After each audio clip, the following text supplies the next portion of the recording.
Hello, everybody, and welcome to Anime Ocean City, day 2 of Anime Ocean City. It is day 2. It is day 2. I mean, yesterday kind of felt like forever, It was as cons do. it was day infinity. It was, yesterday. as It was good. It was a good day one. yeah. I'm here with my good friend Bill Mouse. He's a comic book creator, artist, Yes. independent comic book creator and artist. That Oh, is it. hi. You're doing B-roll also. That is the mouse spawn. The mouse spawn. Yes. Okay. That's mouse 2.0. Mouse with, 2.0. with the second camera. I love it. Bill, tell me about your career in comic book art and drawing in comics and what inspired you to get into it. What inspired me, is drawing comics and drawing pictures in general. That's how I used to make friends as a kid. Oh, cool. So that was really that was part of my social structure. Yeah. Because I wasn't really part of the athletics. I wasn't really part of any particular clique of people. In fact, I was in band. I played tuba in band for awesome. 7 years. So if anybody has a free tuba lying around, it's I'll gladly take it from you. But yeah, that's how I used to make friends. So that's how I started drawing. That's what I primarily used it for. As a little kid, I'd watch movies and I'd come home and draw all this stuff. It's like I'm at the age where I saw Star Wars with all the other kids in 1979. Awesome. That's awesome. So I came home and started drawing, R2D2 and droids and ships and stuff like that. So that's how I started.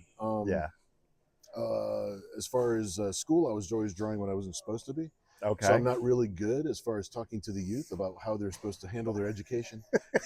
Fair. So I was getting in trouble mostly drawing when I wasn't supposed to. So it's always just been a part of my cycle. Oh yeah. Discipline myself a little bit. I got my first real gig in 91. Okay. 92, for Eclipse Comics. Oh, cool. And that's where I met a couple of key people that I still work with today. Oh, nice. The very first book that we did was a book called X Farce. Mm-hmm. It was a parody of X Force. Oh, nice. Right. The writer of that book is Don Chin. Okay. And Don Chin, a couple years later, or not even a year later, we co-founded Parody Press, and we did that for 10 years. Oh, wow. So we almost became our own worst competitor. We made so many parody books. That's great. Over the next 10 years, and that's how I got started. That's how things got going. The boilerplate version of how things got started. So you mentioned doing parody books. Like, which one was your favorite to do? I think my the one that I had the most relief about was it's called The Sewage Dragoon. It was a Savage Dragon parody. I love this. For years, I really thought maybe I'd made Eric a little angry because he doesn't like people, drawing his character, doing things in certain ways and stuff like that. And being connected nowadays, I say nowadays, this has been the last 20 years. Yeah. I was actually able to talk to him over Facebook, over some comments. And it's just hey, because people were posting my cover on his thread.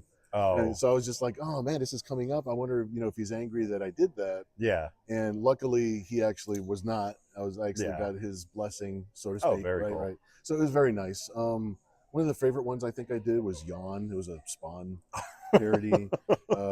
We did one called Skin 13, which is Gen 13, just with no clothes. Oh, interesting. Okay. Really silly ideas, just super silly ideas. But we're always parodying things that we love. So we never really making fun of the property that we're having fun with it. So and there's a big difference. There's a big difference between those two approaches. And that pays homage to the creators and everything. Yeah, exactly. Because these are the guys that I was supporting. These are the guys I was looking up to. Exactly. It's so when I was doing parodies like that, I was just the fact that I'm even allowed to play around with their property in such a way. I always thought was kind of a privilege. I didn't want to take advantage of it where I'd be offensive with it. Yeah. It was always having fun with it. Yeah, exactly. So. And I love that because if other creators can poke fun of themselves. And, right. Yeah. Exactly. It's we did Spider-Man. It was just a Jamaican version of Spider-Man. I love that. That's fun. That's fun. So there were tons of books that we did for Parody Press. After a while, after about 9 years or so, we wanted to start doing also action, adventure, sci-fi, straightforward stories. So we co-founded Entity Comics. Okay, cool. The very first book that we published through Entity Comics is a book called Zen Intergalactic Ninja. Okay. And fortunately, the co-creators of that book allowed me to put a lot of my characters in their series. Very cool. And they spun off into their own books, and that basically became my career after that. So very cool. Yeah. Do you? I shouldn't ask if you like being an independent comic artist, because I mean, it seems like it's. I mean, it seems like it's a lot of fun. It's a lot of fun. Mm-hmm. If you ask anybody, it's just like, yeah, if somebody. I have a lot of friends that are in the industry, and they draw larger. I'm not going to drop names, for the sake of dropping names. I gotcha. But they work for bigger companies, and I did work in animation for a while. Okay, cool. I worked on Saturday mornings, Attack of the Killer Tomatoes. Oh, that's awesome. So I worked on Mamato for like 6 months. That's great. just him. But everybody that I talked to, that were like at the animation studio, we had friends that they worked on Batman the Animated Series. They worked on Simpsons. Yeah. And the feedback that I got from everybody working on bigger projects that were above the radar was that they sort of felt like a cog in the wheel. Yeah. It's like, and that's the way it needs to be. I mean, it's like, because you're trying to do a huge project with a lot of people involved. And I always noticed that the thing that they were hoping to do one day was a project of their own. Yeah. A thing of their own. Yeah. And here I was like, oh, that's all I've ever been doing. It's like, it's just stuff that I felt like drawing that month. And thank God people supported me enough to let me get better. Because I in my mind, I sucked back then. It's like, so thank you so much for buying my stuff and allowing me. You paid me to get better. so I'd be worth your time. So yeah, it's like I always got that feedback from people working like in some Marvel and DC books. They were part of a team, and then once the book was over, they had to move on to something else. And it's like working for any larger company. Yeah. You're kind of at the mercy of what everybody else is doing, what they tell you to do. And here I was like a kid on the sidewalk just drawing with chalk. It's like, I do whatever I want. I'm a rebel. Come at me, bro. It's like. And it's a roller coaster, Some months you do really well. Some months, you're starving on Pop-Tarts, but you follow your dream. Yeah. So how long have you been doing the con circuit? For a while? I would say the years that count. Because drawing as a kid, I really don't count. I count that as the practice before my practice. Yeah, right? I got so if I'm going just by my first gig that I actually started working in comics, that was 91, 92. So I've been at it for like 33 years. Wow. Yeah, and what no retirement plan. Please buy my book. What brings you to what brought you into comic cons? Like, was it just like the show? That was a natural extension of me wanting to be a comic book artist in the first place. And the way I got into comics in the first place was actually kind of by accident. Yeah. Comics is always what I wanted. That was always my first love. It's like I wanted to do that. I would pick up Crack magazine. John Severin was my spirit animal, so to speak, right? So he was drawing parodies of things that I was actually watching as a kid at the time, like Knight Rider, A-Team, Star Trek, whatever. It's like he happened to be doing all those. So that's what got me to want to do sequential stuff instead of just pinups or just fun pictures. So where was I with that? Comic cons. And getting into comic cons. I got into Crack magazine. I started thinking about that. It's a great magazine. I'm not a public speaker, in case you haven't noticed. I draw books for a living. So funny books. Yeah, funny books. Sometimes with sexy girls and spaceships, but funny books. Yeah. But the natural extension of going to Comic-Con was like that was the hub. Yeah. Like if you were a comic book artist of any kind, that's where the rest of your comic book artists would be. All the people I looked up to were there, doing sketches or signing autographs, and that's where I would get a recharge. That's where I would get creatively kind of pumped up. It's like, I want to do better, because I saw what everybody else was up to, and we're all in the same room together. So that was the extension of that. And plus, you're supposed to take your portfolio and show it to a big publisher, and you're supposed to do all of that. And I kind of never did that. The way that I got in was a friend of mine. I used to work at SeaWorld. Oh, cool. Drawing caricatures, and I did that for like 3 years. I had a friend of mine. His name is Bob Hannon. I'll give you credit constantly because he's responsible for getting me into comics. He would brag all the time about knowing an editor. I know an editor, this and that. He's like, he knows people in comics. And we're just like, drawing caricatures at the theme park. I'm just like, well, why don't you call somebody? Why don't you do something? And I would give him a hard time all the time. Out of love, but Yeah. and he did. He got that first gig, Yeah. and the deadline was so tight and so impossible that he asked me to help him on it. Okay. And that first book was the X-Force book that I told you about. So I ended up penciling that book. He inked it. Don Chin was the writer, and we pumped that book out in about a week. Oh wow! Like that's how tight the deadline was. It was one of those projects that was falling apart, but if we can keep it together, they would do it. Yeah. Right. And I think we sold like 80,000 copies, something like that. But that's back in the day when you had 1 million distributors, and it's a different world. And that's still not bad. Like 80,000 copies, like back then. Like well, here's the thing. That was my first book ever. Exactly. And it was horrific, but it was fun. It was a fun book to read. It was a fun story. Don wrote a really good story, and we pumped it out in the time that we needed to pump it out.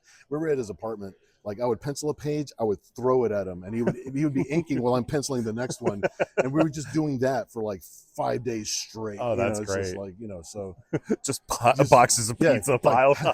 How bad do you want it? How bad do you want it? And we did 2 books for Eclipse. Not that pressed, for time after that, and then we started doing parody press after that. That's awesome. Yeah. What are so? Do you still read comics today? And what are your favorite books? I still read comics, but lately I have been recollecting some of the books that I collected back in the 90s. Okay, cool. I'm sort of in that cycle of being an old man. That I'm getting trade paperbacks and hardcover books of floppies that I have in a box that I don't want to ruin. Yeah. And I'd rather have a coffee table book version of it. Absolutely. Right. So that's a little bit where I'm at right now. Okay. What runs are you trying to collect right now? If you just want to give a few. Okay, a couple of things just off the top of my head that I have that are things that I treasure that I look at is Shiro's Ghost in the Shell collection. Yes. Which I think I've bought 5 times. Oh wow. Just different versions of the hardcover books, right?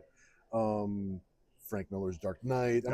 There's things that are just like they're turn page turner, not page turners. I mean chapter dividers. Yeah. That I'm not a writer. I draw books. In case you haven't noticed. And I'm not a public speaker. So edit this accordingly. Oh no, this is all raw. They need to get better. Yeah, I was just curious about it, like what you were still collecting and everything. Yeah. And I'm the kind of person that collects more for the art first. Like if I was going to collect the like Joe Madureira stuff, it's like I'm just going straight for Battle Chasers. I'm getting some of his X-Men titles, and I'm real spotty with which books I pick up because like he's like spotty with which ones he's drawn and stuff like that. So. And I think the omnibus format is actually like one of the better ways to go. I like that. Collect it all in one thing, but if the cover's cool and the artwork is cool, it suckers me in. Oh yeah, it's absolutely. like Joe did the Ultimates for about a minute. Yeah. And they had like a little hardcover that was just the pencils. Yes, I remember that. And I'm just like, and I had to pay a little extra for it on eBay because like it's hard to find, and I'm just like, but I had to have it just because it's like seeing the raw pencils is like so cool for me to see the process. And especially like the design of the Ultimates themselves. It was such a unique design. It was really at cool. The time. It was really cool, and his artwork is so bold and so it's got this thing to it where it's like it's just big shapes coming at you. And the way he puts in detail and stuff, so it gets me that way. That's very cool. But coming up with stuff off the top of my head, I'm always bad. So it's like, there's like 20 other things that I'm positive I'm forgetting. It's all good. It's all good. Well, I want to thank you for your time. And no, thank you for hanging out with me for a few minutes before we get the show started. Exactly. It's been a lot of fun hanging out with you this weekend and talking to you. Even though we just started talking towards the end of the day, yes. But you know what? You made Sunday fun. This is good. Yeah. It's a Sunday fun day. There you go. Yeah. All right. Well, thank you, Bill. Where can people find you on socials? On social, if you just go to billmouseart.com. Okay. That's my webpage, and I usually have all of my links to everything that I'm doing right now. And I have a Kickstarter that's only running this weekend. Oh, wow. So it's Zen Bounty Wars #3. Cool. And if people want to check that out before the weekend is out, And if people watch this after it's out, there'll be a number 4 in a few months. Okay. Sounds good. Well, thank you, Bill, once Thanks, again. dude. I appreciate it. Awesome, dude. All right. Thanks, man. Yep.